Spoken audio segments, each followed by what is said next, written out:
Libreng mobile swab testing pigpauna ng aprobitsaran kan mga residente sa syudad ni Naga. Uyaan report. Komo pagtabang sa local government units asin pagbisto sa mga individual na potential carrier kan helang na COVID-19, hatod ngunyan kan Office of the Vice President o OVP asin mga volunteer individuals an inaapod na swab cab asin ini yaon na sa syudad ni Naga.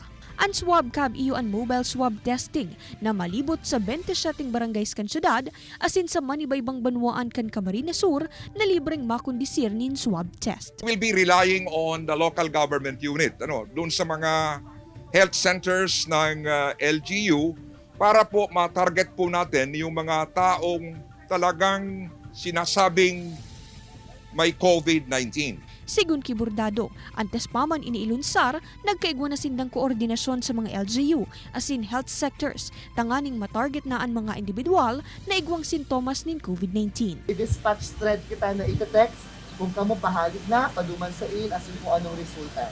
Asin ang extraction kung mag-positive, City Health Office ang maasikaso. Anasambit na swab cab igwang 3,000 COVID testing kits para sa mga nangangaipuhang namamanwaan asin ansa indang paglibot madurar ni 2 semana. Apwera digdi, igwang mang pigpapan upang COVID-19 care kits ang opisina para sa mga individual na positibo sa COVID-19 bako sa nasyudad alagad maging sa iba pang parte kan probinsya. Kaibanan si Carlo Abonita, Charmer Hilas, Balitang Bicolandia.